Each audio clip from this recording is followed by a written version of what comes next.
All right. Hello, all, and welcome back to Survivor Game Show Network. Tonight, we are here for the final exit interview for Survivor Exile Island. We are joined by the winner, Alex Cousins. As always, I'm your host, Ian Moorhead, joined by my co-host, Morgan Jackson, and Queen of the Question, Denny. Alex, first of all, congratulations on a job well done and the $120 cash prize. First question I wanted to ask, and sorry, Denny, if I'm stealing it, but okay. What do you know where that $120 went? I think probably I ordered food probably the next couple of days, and that probably took up a good chunk of it. Yeah. Yeah, after those 39 days of starving yourself playing Survivor, you really deserved it. So thank you. I agree. All right. Well, you said that we would see a true underdog story, and that we did. I have to say, like, not tuning in as the game was going on to a lot of the confessionals and Zoom calls that were shared, I really didn't see or know about your gameplay until your final tribal council performance, which was stellar. So kudos to you for that. It was just it was so solid. Your answers, I was blown away. I have to be honest with you and tell you that I thought you had no shot going in. And then once it started, I'm like, oh shit, wait a minute here. Like, Alex came prepared. Yeah, there was a point. There was maybe after starting like final 7 where I knew everyone saw me as their, I guess, GOAT. And so I knew, all right, the nice thing is I'm not going to be targeted. So I just know I need to get to the end. And then I knew that's my only way to win is kill it at final tribal. And that's luckily one of my strengths is public speaking and persuasion and debates. And so it's not the ideal strategy, but at a certain point, I just had to run with that and be like, well, you just got to totally read this jury, know what they want you to do. And I think I did that just a little better than Lilly did, and that propelled me to the dub. Do you think that, like, you being able to kind of think about the jury starting at final 7 like gave you an upper hand on everyone else? Like, being like, as soon as somebody would go out, did you think like, okay, how can I get their vote? Yep. It was, starting the merge, being on the outs for a couple votes, and then getting back in control of the Mackenzie vote. That really allowed me to take a step back and like, okay, I am more comfortable now. And, that made me look at kind of the people left in the game. I kind of, at that point, I kind of knew how I wanted it to go and how it probably would go, just the way things were shaping up. And that's kind of like the advantage of being seen as like, not as threatening, is like, I wasn't worried about going home. So I could, start thinking about John and Lauren and how they probably don't want to vote for me, but how am I going to get them to want to vote for me? And I'm like, probably, people like a Greg or a Simmons who were targeted earlier, they had to be thinking a lot about how do I stay in right now? Whereas I was thinking much more long-term towards the end. Now, I got to ask you why you really were targeting Lauren and John. Especially Lauren, it seemed like you were really wanting her out of the game. So why was that? Threat level or? Yeah, well, a combination of a lot of things. I mean, like from the get-go, we learned pretty quickly about Lauren's history with orgs and such, and you can just tell. I mean, the moment you start talking to Lauren about Survivor, she knows what's up. She's really good at the game. But I wanted to work with her at first. I genuinely did. I saw that because the original 4 was me, Lauren, Greg, Mike, and I wanted that 4. And then she gets challenge happened. The first challenge happens, and frankly for me, the minute she called out Gaby, I never regained full trust with her, because it's like, if she's gonna do that day 3 to someone on the other tribe, if I piss her off, or like how she's going to try to tank my game down the road. So I still had her as an ally, but that's kind of when we switched out Lilly for Lauren at that point, because Lauren was such a variable. And then, you know, when we got separated for a while, and then at the merge, I just, you know, at some point when trust is kind of lost, and it's not like she did anything to me personally, but like, I just always knew she had something going on. She had good, I think the fact that she did survive that Connor vote made me a little suspicious of like, how, like, why did she survive? Because she should have been probably voted out then, I think, her or Greg. And so I had a feeling she had a good relationship with Mackenzie, and she was starting to get good with Austin, and we didn't know about her and John.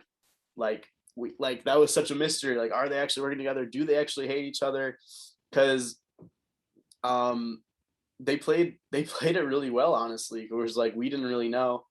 And then, you know, at a certain point, they both had to go. And with John, so when I got to the, like, John's kind of like a twist villain, like in a movie. Like you meet John, and he's such like, he's a nice, like, we met him on the first swap, such a nice, friendly guy. Like he's like the godfather of that tribe. Like he's like, a new family was formed. You knew like he's got a million scenarios what's going on. And again, you can just tell the moment you start talking to John is too good. And so John needed to go, obviously, as well, but I was able to work with him for at least a vote, because we both, well, he knew he was on the outs. He correctly assumed that I was going rogue at that point and needed someone to work with, and we linked up for the Mackenzie vote, which kind of was the turning point in like making sure my path to the end was as smooth and easy as possible. Now, you brought up your alliance with Lilly and Simmons and how you had kind of kicked Lauren to the curb, right? Who were you closest to in that alliance?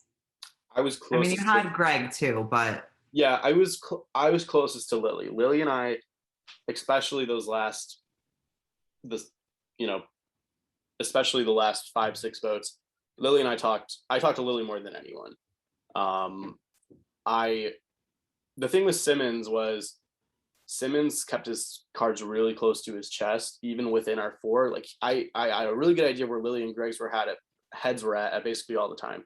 Simmons was a bit harder to read, specifically after the Andrew vote.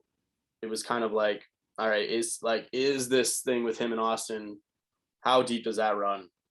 Not that it totally obviously destroyed my trust with him. It didn't, because we worked together the whole time, but I just was a little wary of that, obviously. And then, you know, Greg knew I was coming out. I mean, at a certain point, Greg knew I was coming after him. I was looking at him even earlier in the game than he thought. So Lilly, I knew I wanted to go with Lilly to the end. That never swayed at a certain, probably after the merge, honestly, that never really swayed from my mind, bringing anyone but Lilly in a final 2 scenario. Now, you mentioned the Andrew vote, and that's when I think you really woke up. And I wrote down something that you said, because you said, I'm not going to just go with the flow every vote. I'm not going to be a number. No, I'm taking control of my destiny in this game. And that's when I think like you realized I need to step it up, and your gears like really started working. I mean, again, I didn't know it at the time as the game was unfolding, but watching it back, I really was like amazed at the way your mind was working. So what made you think that? Just the way that you weren't being included in things, and that you had received some votes, or you seemed to be like the scapegoat, you know what I mean? Yeah, it was that probably about a week period from when we merged to around the Zucker vote was awful. And like, there was just so many things going on. I know it was all right. The first couple of days, we're just getting to know people. I'm trying to have one-on-ones with Mackenzie, Austin, and Jim, people I haven't met yet. We're no plans have really been made yet. We have time. It's like 5 days between merge and the first vote. So we have time. We're not really, at least in my head, nothing concrete was happening. And I think that was a mistake on my part, was not immediately having a plan from the get-go. I think because there were so many, the typical merge scenario, like there's so many interconnecting relationships and all this stuff that I like, it was like, let's wait for someone else to make the plan and we'll go along with it. And then, at a certain point during that time, I hear that Mackenzie's telling people I have an idol, and everyone, including Greg and Mike, are starting to believe it. Like, I think it was something like Greg had messaged Mike and was like, "Are we sure Alex doesn't have it?" And I'm like, "Bro, like I would have told." The thing is, I think I would have told him at that point if I had an idol. So it was really frustrating, like having to, because there's an argument for like, oh, people think I have it, might as well play it up. I didn't want that, no way, because that like just immediately sets the target even more. Like they're gonna try to flush it, and if they flush it, they might screw up the flushing of it, and I might go home anyway.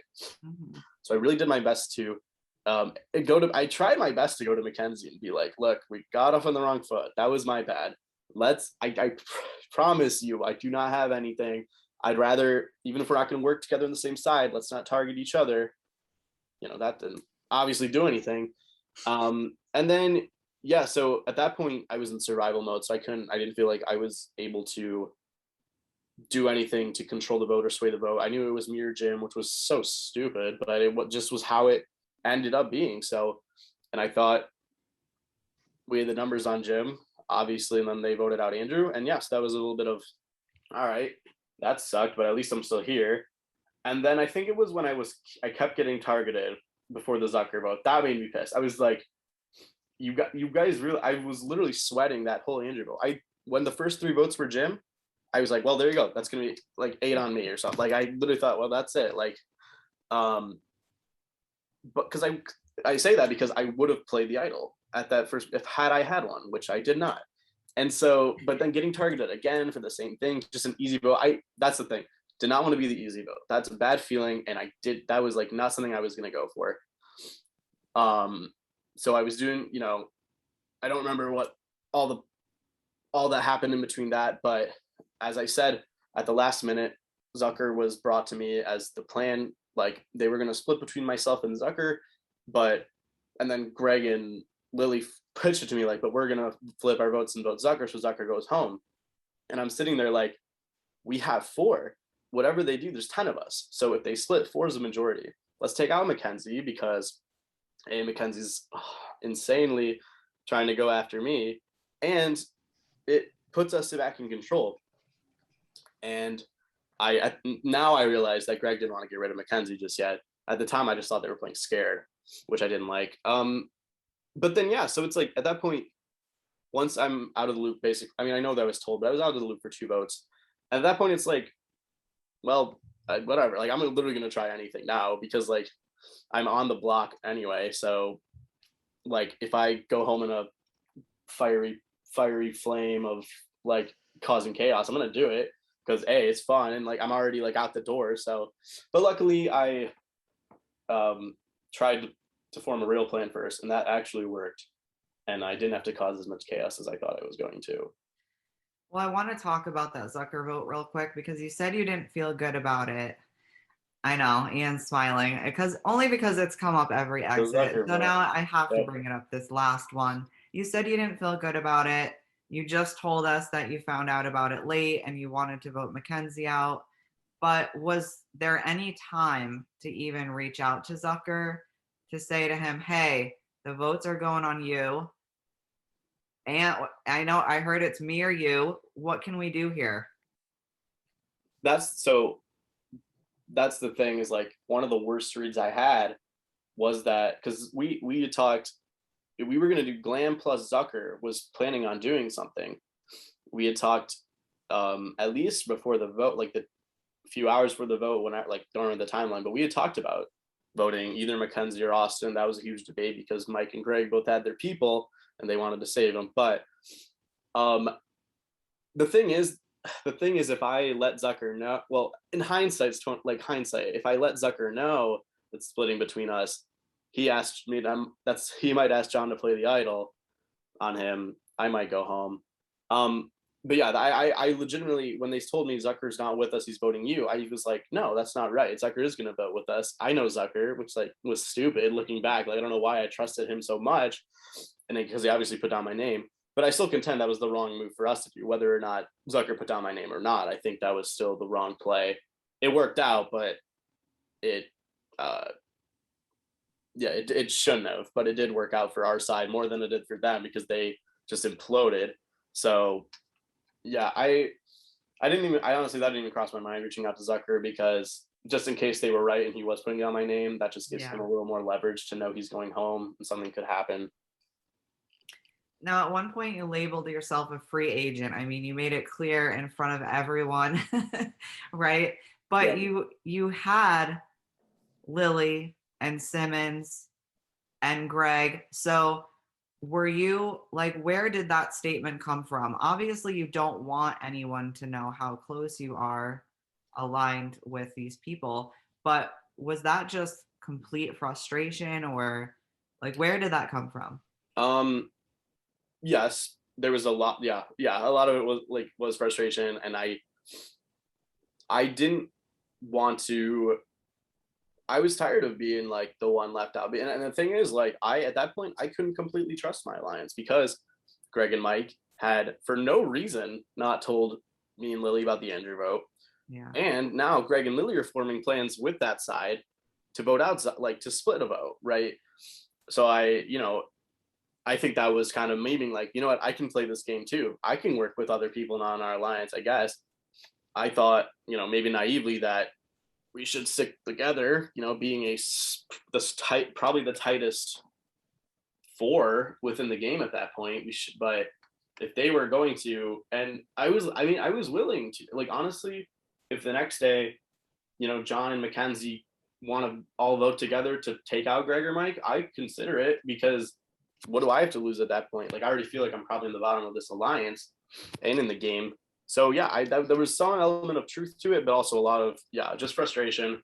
I was pissed that Zucker was going home because I didn't think it was the right move. And I just wanted to say, I don't know. And also part of it was like my actor diva self being like, I want to say something like noble and epic right here. And like, at least like I'll be good TV if I get voted out.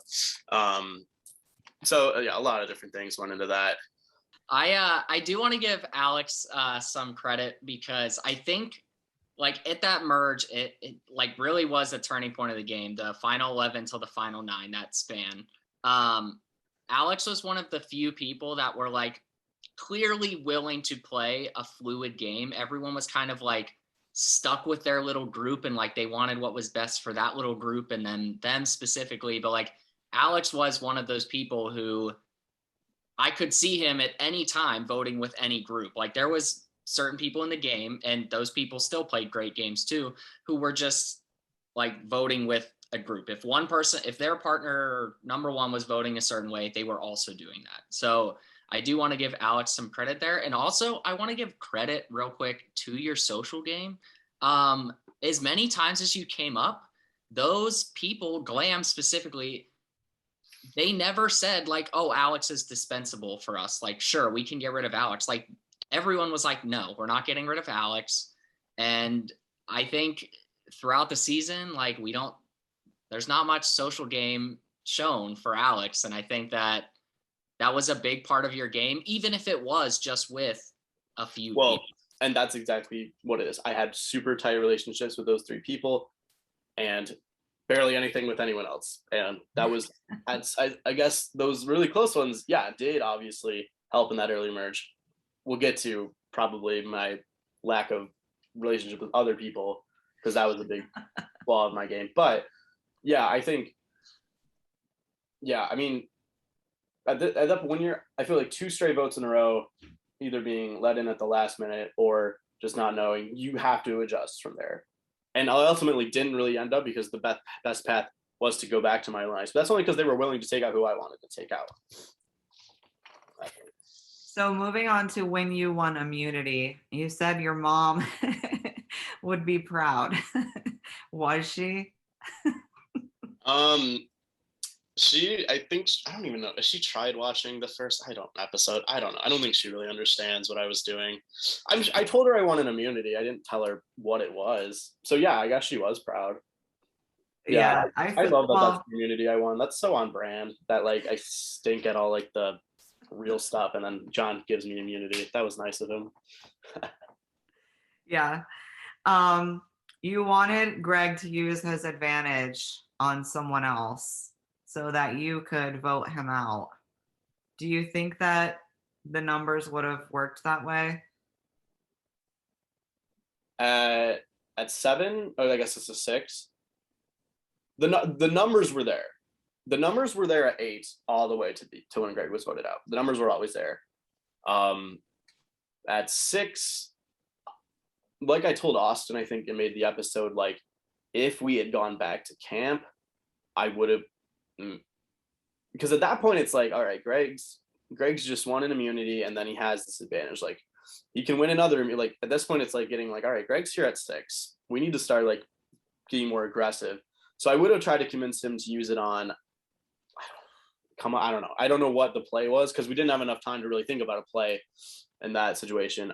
But I knew we would have had the numbers, because I think if Mike and I had gone to Lilly and said, like, saying it out loud, I don't know, we would have at least had a tie. I will say that. Yeah, and, I heard you say that. I mean, Jim should have voted out Greg at that point. It should have been me, Austin, Jim, and Mike to vote Greg, at least. And maybe I think Lilly would have ended up too if she had known everyone else was.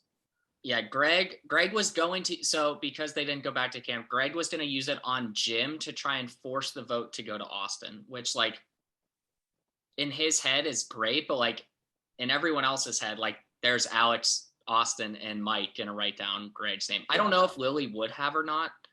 I don't think in that situation where we hadn't gone back to camp, she would have voted Austin. But I think, like, it happened at 5, I think she would have ended up voting Greg, even if she didn't actually want to. But I think if the numbers were there, she would have voted Greg. Now, you also said at one point that if Greg did use his advantage on himself, you were going to use your idol on yourself. So, and Lilly and I think it was Lilly and Simmons were like, yeah, why would you do that? You don't need to do that. Save it for the next round. Why were you even thinking about using it? Because you weren't feeling at risk, were you? No, that was just like it came off in the episode more serious of a pitch than it actually was. It was just like, should I just use it now? You know, like the element of the unknown. But yeah, I don't know. I think it was a little just of, well, there's no time to strategize. There could always be a plan in place to vote me out. Much rather use it than go home. But yeah, it obviously didn't make sense to use it. And you said at Final 5, if you had won that immunity, you were going to use the idol on Lilly. It's like, I just wondered, would you have, first of all? No. You wouldn't have? I wouldn't have. Well, I mean, we would have had numbers vote out Greg. I don't know what I would have done. Maybe to use it on Mike.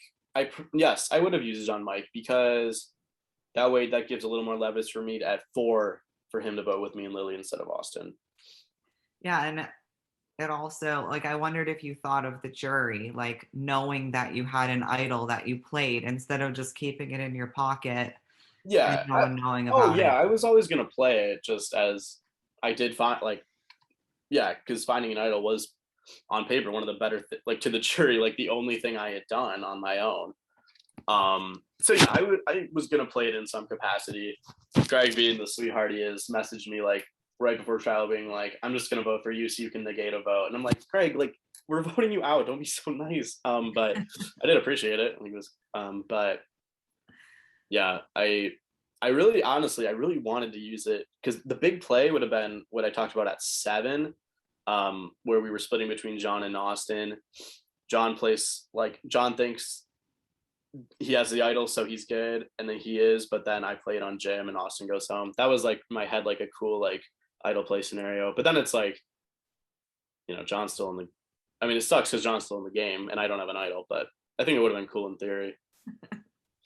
Yeah, it's fun to like think about different scenarios and whatnot, but you won, so like everything you did was perfect. Oh yeah, it's just still fun to talk about. Oh yeah, and that's all I've thought about for like 4 months now. Is like all right, so initial reaction and feeling when Ian said that it was a final 2.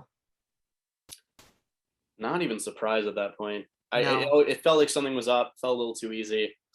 I felt pretty good knowing that I thought both people were going to take me. Lilly took a while voting, so I was like, is she like giving me her swan song, like, Alex, I love you, but Mike, I think and I was like, that would, and yeah, I'm glad for her sake she did not do that, because that would not have been the better move. But yeah, I felt pretty good about it. Had she taken Simmons, and then you had to vote for one of them immediately after, where would your vote have gone?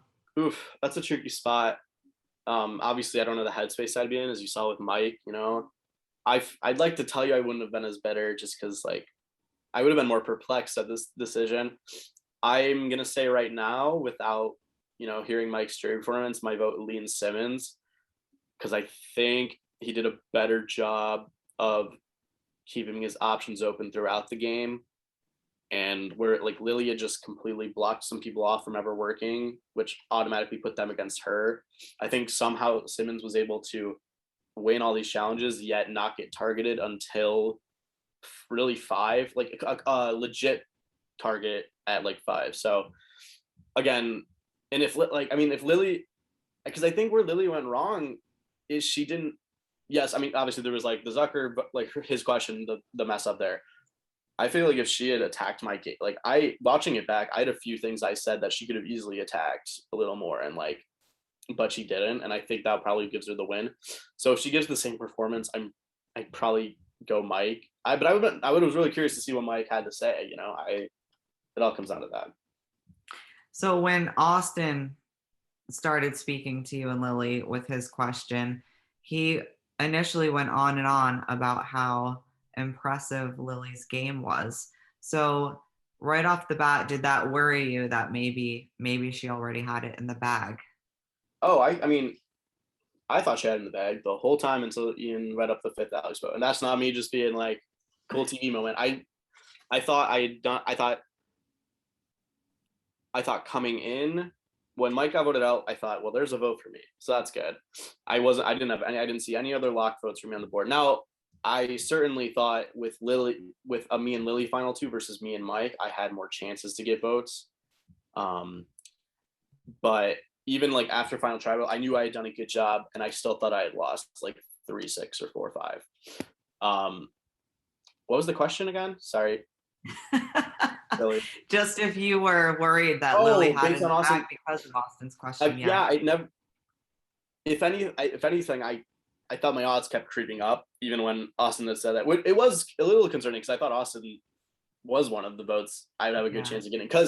Because when we talked in the game, Austin gave the impression he didn't think Lilly was playing that good of a game. Obviously, I think he, after talking to other members of the jury and like hearing Lilly at final tribal, I think his opinion changed. But yeah, I didn't think it mattered much at that point. So I asked Lilly during her exit interview about John's question. And when he first addressed you both, he said neither of you were deserving of his vote. And it seemed to rattle her. I asked her if it did, and she said, yes, it did. It didn't seem to really rattle you, though. You actually thanked him for what he said. And that's when I feel like you really picked up. Like, did it light a fire under your ass? A little. I mean, that saying thanks to John was kind of a little bit of an FU. Like, that's, but like, I'll say it, like, I don't know what Lilly said, but I didn't think any question asked or statement made was unfair. Like, I expected it to be much worse, especially from John and Lauren. I think it helps that I felt like the underdog coming in. And so I was like, yeah, I'm going to take what John gives me and throw it right back at him and like, be like, you're wrong. Like, I am deserving. Here's why. And yeah, I think he went, I want to say he went 4th or something. And that was the first time he had asked someone had asked about the differentiation between me and Lilly's game. And I just started talking, and I hadn't really thought about that, because like, you never want to like think about, here's what I did much better than my good friend who's sitting next to me. And I think that was the turning point of final tribal for me, was I was able to poke holes in Lilly's game much more than she did in mine. And yeah, I think it definitely lit a fire for me too. because I knew I needed against Lilly, John, and Lauren. Like that was kind of, and I knew to impress them, be honest, be succinct, really explain the game, explain the strategy, own up to the mistakes. And so that's what I did because I knew that's how I was able to get their votes.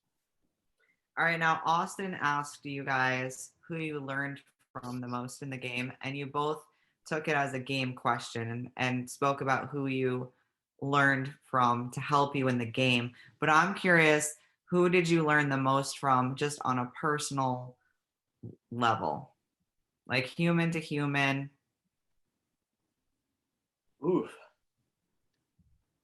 Oh, man. Honestly, I mean, like everyone in their own way. So, but I don't know, like there was, so like, who did I learn from just about like, I don't know, like, I think I get what the question is. I'm honestly going to say Andrew, because Andrew, like, just this kind of like philosophy, like his philosophy about the game is really interesting to me. And then how that kind of translates to his life. And like, you know, he's had some rough patches, you know, because of COVID and stuff with his job. And I think his like kind of optimism and like determination through that I really like that about him. And we had some great conversations, and he's someone I want to know more. Like he's someone who makes you want to know more about him, you know, the more you talk to him. So I'm gonna say Coach Andrew. I said to Simmons that he played a great under the radar game because I really do feel that he did. Yep. You also played a great under the radar game, and even more so, he was kind of out there because he was winning so many challenges and you were not winning challenges. And I feel like people have said even that he was more social than you were. So Yep. I just feel like you said in the beginning, people were taking you thinking you're a goat. Yep. But also, I just think you always had like these threats around you. Even Lilly, because Lilly was so social. So were you like, did you pick the people you picked because of that? Or is that who you just naturally connected with? Well, we all just vibed really well to start. I didn't pick them for any real like long-term strategy reason. It was like, shit, like gotta get something together, like ASAP. Obviously the first vote, even if it's not a strong majority, you need the majority. You don't want to go home first, and then you can like move on from there. Actually, it was funny, like when we left the main room from like that very first night, get into a fill room, and Mike Simmons, you know, is like 45 minutes late. And so I immediately was like, okay, I want to work with him. We're like both like younger guys, like we kind of had similar kind of like vibe, I guess. I hate that word, but I'm gonna say it, similar vibes. And so I knew I wanted him because I thought he might be a target by the whole tribe because he was late, because it takes anything at that point to become a target. And then automatically it just was the people who you got to feel them out right in that first Zoom. It's really crazy. And luckily we all kind of filled out each other. Really a 5, you know, with Lauren, Lilly, Greg, Mike. And then as the game moves on, it just, like if Mike had only had cut his immunity wins in half, Mike probably wins, because I think at that point, I just think his threat level is way lower. He's not even an option at 5. Greg's the easy target, and then he can work his way to the end. But I think by winning those challenges and his relationship with Austin, which also hurt his game, even though I don't know if anyone wants to admit that, him being assigned with Austin probably costs him that end game, in my opinion. Sorry, Mike, love you. But I think Greg was such a huge threat from the Mackenzie boot on. And even Lilly made her, like Austin really was looking at Lilly as a target in those last rounds 6, 5, and 4. Really looking at her. No one was looking at me, which is how I wanted it to be. And like I said, at final 7, every person there wanted to take me to the end. Yeah. Do you feel like Austin in that, because I always thought that was interesting as well, and I have a reason for thinking so, but do you feel like Austin targeted Lilly instead of you, or why do you feel that Austin targeted Lilly over you in that section of the game? Well, I do think he trusted me more than Lilly, so that's one reason, and I think he saw Lilly as more of a social threat to give votes at the end. It was very clear Andrew was going to vote Lilly if she made it to the end. Mackenzie was, well, I mean, if Austin's in the end, Mackenzie votes Austin. But, she's just so darn likable. And so I think that was another big reason. And I also thought he believed at a certain, well, I don't know if he ever fully believed, but I think there was at least some part of him that hoped me, Mike, and him would go to the end as a 3. Is there anyone's vote that you were shocked you got? Jim came out of no. I thought I thought Jim and Austin would have swapped votes. I kind of thought I might get Austin's. I thought I had no shot to get Jim, especially after his question was basically like, "You dumb, like I offered you final 3. Why didn't you take me?" Yeah, I didn't expect Jim's at all. And then he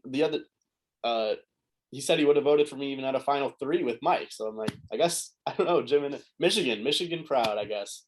That's where Jim's vote was going, which is, always the right strategy, I would say. Yeah, but the other ones, not that surprising. I could see myself getting Jim. No way. I thought Jim was a locked Lilly vote. Now, you said earlier that you thought it was Lilly's up until Ian read that last vote. Yep. Were you surprised that you were getting votes just more than a couple? Like, you heard your name again and you're like, oh shit, I saw you go like this. Once, like yeah, at the end.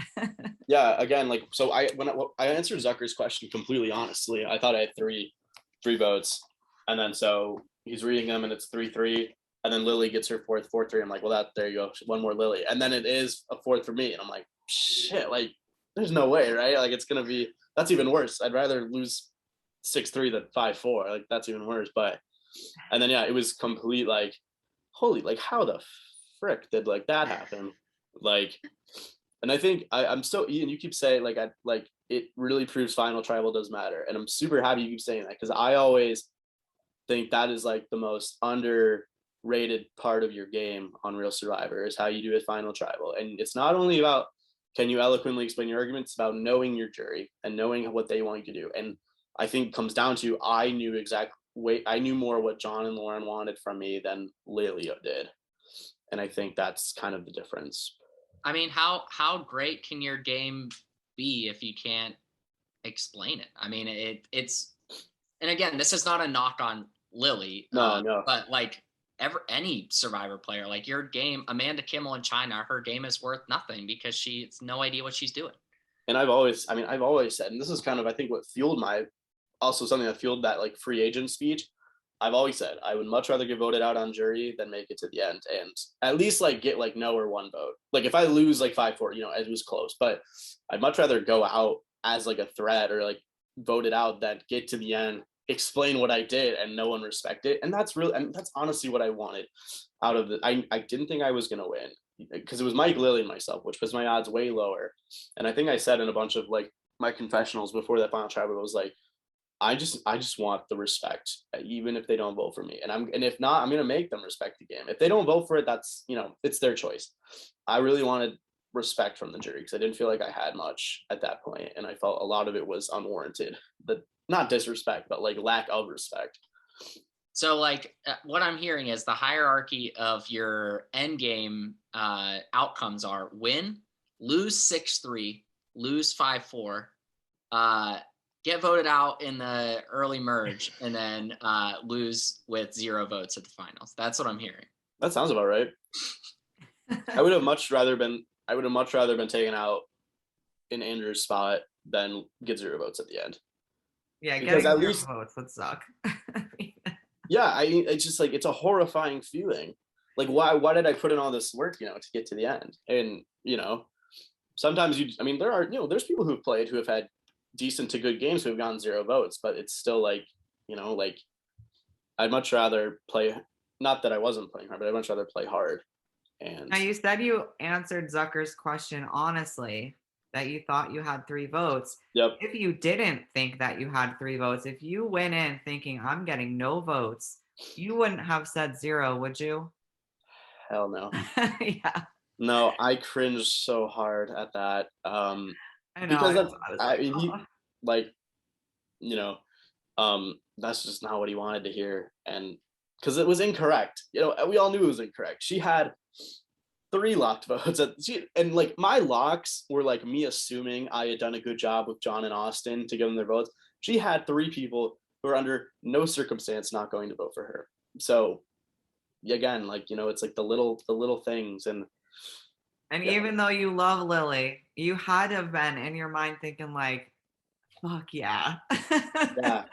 Yeah. Thank you, Lilly. Yeah, I mean, you've heard it from everyone. Like Lilly, well, Mike was the favorite with 3, and then Lilly was the clear favorite with the 2 of us. And it just that matters. The final tribal matters so much. It does. Which good for me, because without a final tribal, I probably lose 8-1 or maybe. But you didn't. Nope, darn right. No, 5-4. I'm gonna throw it over to Morgan, because we have questions from Oreo. So first of all, thanks to everybody who asked questions or commented either for Alex or anybody throughout the season. It's always a lot of fun to get feedback from you guys and to talk about what you guys are interested to talk about. If I don't ask your question, as always, it's probably a question we've already discussed. It's nothing personal, I promise. I do want to mention Jay Stahl, because he has commented a couple times, but has asked questions that we've already talked about. But he did say, congratulations on your win and an impressive final tribal council. Thank you. I'm gonna skip ahead to Andrew, our mayor of Ponderosa. When you first signed up to play, what goals did you set for yourself besides winning?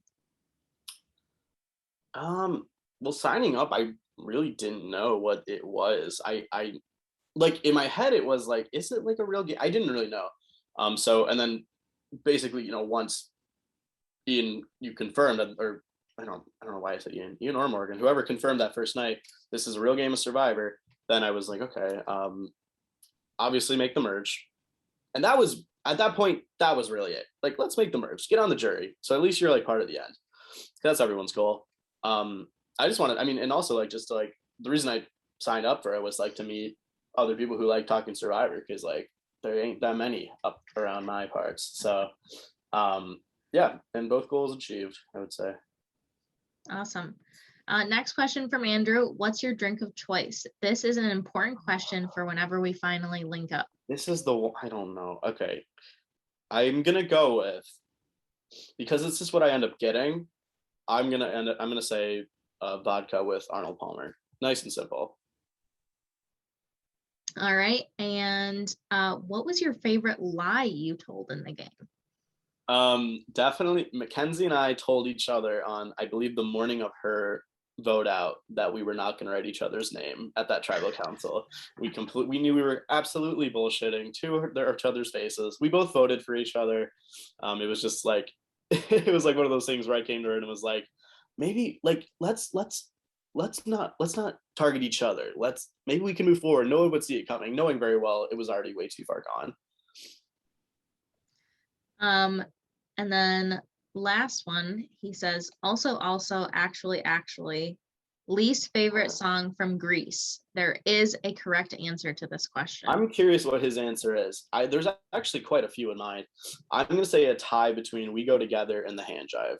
But that might be biased after just performing. Those are just miserable to actually perform. I'm going to say those two, though. I'm curious what Andrew has to say, though. I love We Go Together.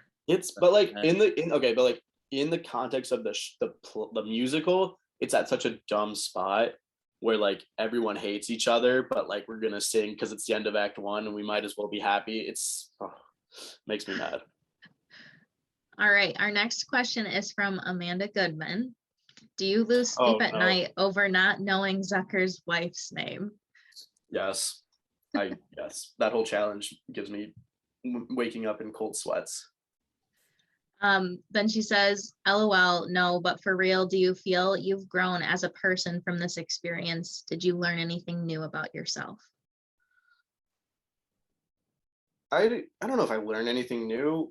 I think it just kind of, anytime you can get like especially for like actors, like anytime you can get like a confidence booster, like it's always a nice thing, you know? So like that's, you know, that was good.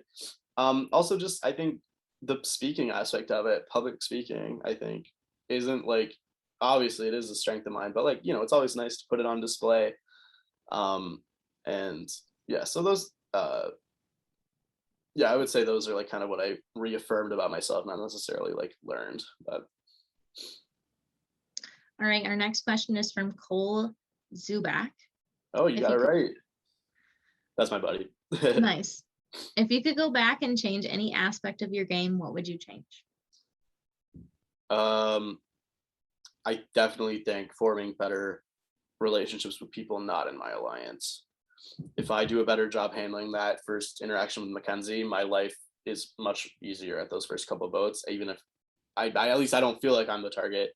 And yeah, I just think hearing, you know, and also this chalks up to being like first org, but hearing how everyone stayed up super late talking and like really talked about life. I was very game focused. I mean, we obviously talked about, especially with like people glam, like personal stuff, but for the most part, like I always just felt uncomfortable talking like personal stuff with people I was actively not working with. So I was very game oriented in Zoom calls, and I wish I would have let myself show a little more to the people not in my alliance. That probably, then again, that might have made me more of a social threat. So it's like a mixed bag. Like I don't know, but like I just on a human level, like now after the game, I wish I had formed better bonds overall, I'd say, and that's something I would do much differently next time. All right, next questions are from Greg. If you could compare your game to a musical, what would it be? I'm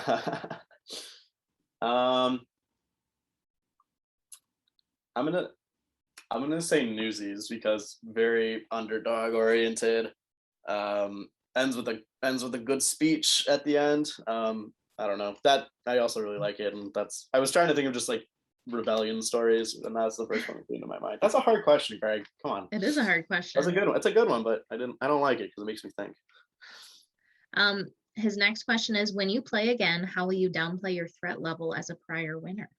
When I play again, did I sign a contract? I'm just reading what the question says. All right. Well, what I should do is be like, okay, yes, I won. Watch the first 12 episodes. Don't watch the finale, but watch the first 12 episodes and you tell me, should I be considered a threat? I don't know. I think if I play again, I think I'm going to have to align myself with people who make themselves seem like big threats. Because even if I don't feel like I am, being a winner definitely will have a target on my back. So I think it's all about finding the right people to align, and I think again, it's going to come down to a judgment call on day one. Like, do I go with the bigger threats and we all agree not to target, or am I able to fit in with people who might not know? I don't think I could lie about it with the org community being like it is. Someone's going to have known or watched, at least in the most likely scenario. So I don't think there's any good reason to lie about it. So I think I just have to be, and if anything, I think being more upfront about it probably at least earns me a little bit of trust right off the bat. All right, our next couple questions are from Lauren. She says, my brother, first off, I love you and I'm so proud of the game you played. First question, you and I talked about musicals throughout the season. Give me your top 3 and also your dream role to play. Okay. Top 3 is easy, actually. Les Mis, right? Not even nowhere close to Les Mis. Something Rotten and Finding Neverland. Easy top 3. And your dream role to play. Dream roles. I mean Valjean and Les Mis, it's super generic, but that's like kind of like the like kingpin of the musical theater like world. I mean, he'll take me like few years to get mature enough, but that's one I want to tackle at some point. Awesome.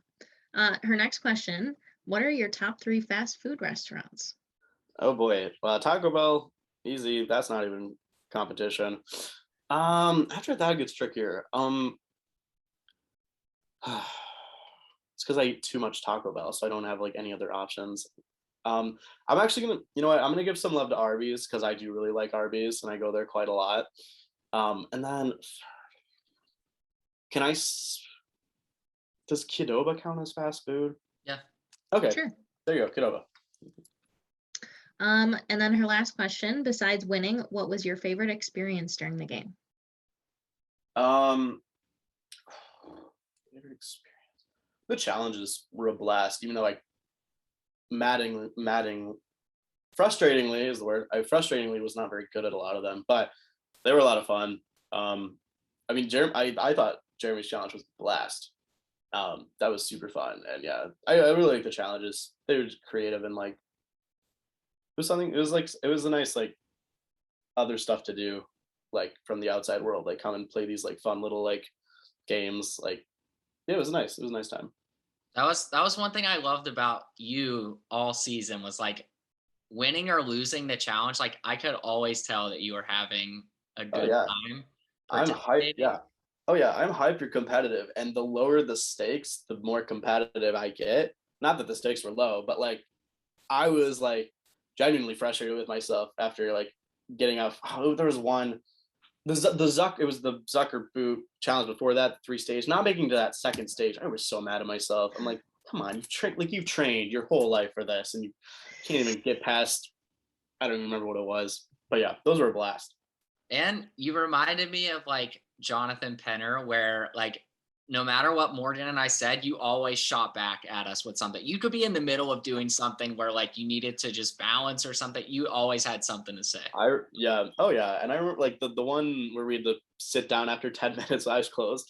I remember a few times early on, like you would say something, I said something back. I'm like, you just stopped counting, you idiot! Like just for a joke, you darn yeah, stupid. But yeah, that was fun. I enjoyed bantering back and forth. All right, we have a question from Victoria. She said, congratulations on your win. I know that some winners on Real Survivor were confident they could win from the start. Was this the case for you? Honestly, yeah, from the start, I was like, yeah, like, of course I could win. And then it went down a lot during the game. But I think at the start, I was like, I've always felt like I am like good enough. I like if I went on the show, I'd be like, I'm good enough socially, but I don't have to be like the social butterfly. Good enough strategically, but don't need to make myself a threat. I always felt like I would be good at managing my threat level, and like yeah, I really played the game mostly I wanted to play. Just didn't go like some of the specifics weren't exactly how I dreamt it up, but like controlling things from behind the scenes and like not being targeted is like I think kind of the dream. And that's kind of how I wanted to play, and it is, even though like I didn't, yeah, like I said, I didn't think basically from merge on I had any shot to actually win. All right, our last few questions are from Jay Milligan. First, they said, congratulations on winning your final congratulations on winning. Your final tribal council was straight fire. Not related to the game at all, because I'm also a huge theater fan. What are your favorite roles you ever played? Okay, I'm gonna say Cinderella's Prince and Into the Woods, way back when I was in high school, and then Trevor Graydon and Thoroughly Modern Millie is my other choice. Kaneki was fun too, but those two are like super fun. All right, and their last question, if you have seen Dear Evan Hansen, how do you feel about the movie coming out? Nervous, very nervous. I really want it to be good. I wish they hadn't. I mean, I love Ben Platt. They shouldn't have cast Ben Platt. That makes me mad. Super, like that's the thing though. I love the idea of movie musicals, but if they just keep getting thrown out by like the big studios, like it just doesn't feel as authentic to me. So I hope it's good. I mean, I'll give it a fair shot, but I'm a little nervous, and I'll probably end up loving it because I can't be critical to music. Like, honestly, I can't be critical to musicals, so I'll probably love it, but I'm a bit nervous. I should have cast someone else, but it's okay. It's no High School Musical, that's for sure. All right, what's your proudest moment in the game besides winning? Beating John to find that idol. That was like, finally the edge on this like idol puzzle solving beast. And it was really fun. Yeah, just having people not know you have it. Like I think like Austin and Jim both really thought Greg or Lilly had it. So that was fun. So that was nice. That did feel like finally like something going personally my way. So yeah, that was nice. And then if you were to play another game, whether an org or the real deal, and you could pick one person from the cast to play with, who would you pick? Knew this was coming. There's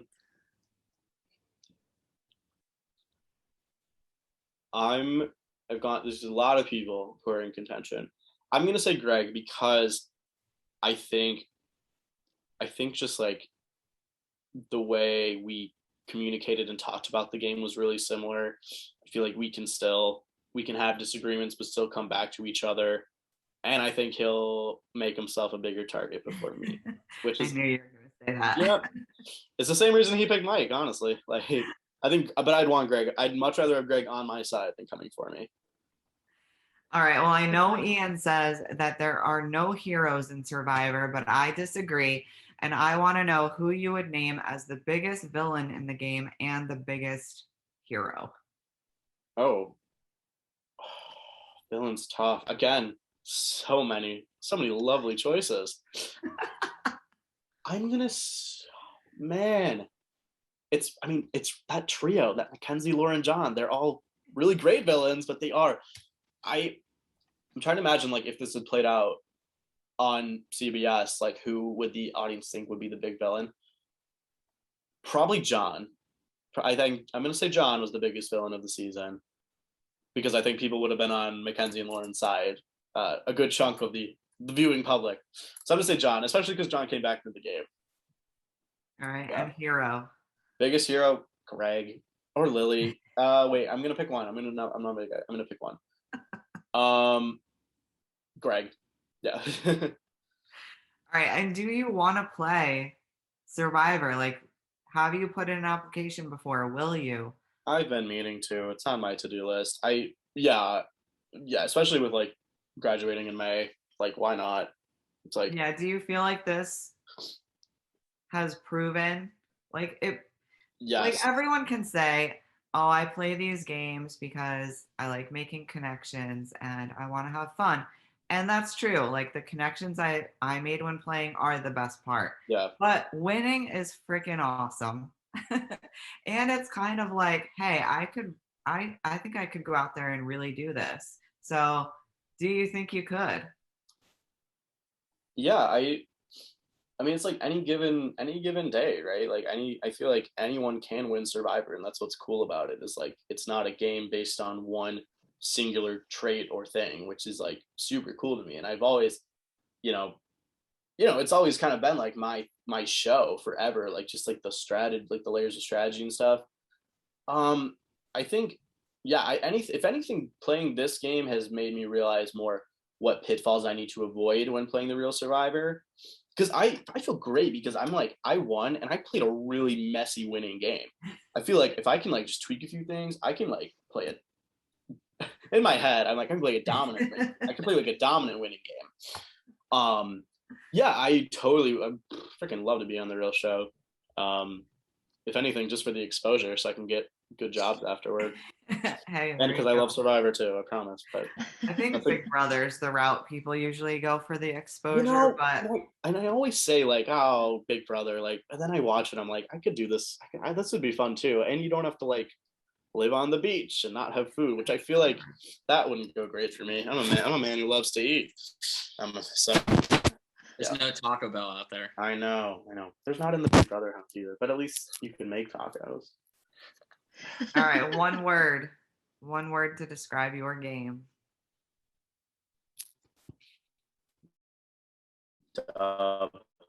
honestly. Dub / win, but I like dub better. There's no other word needed.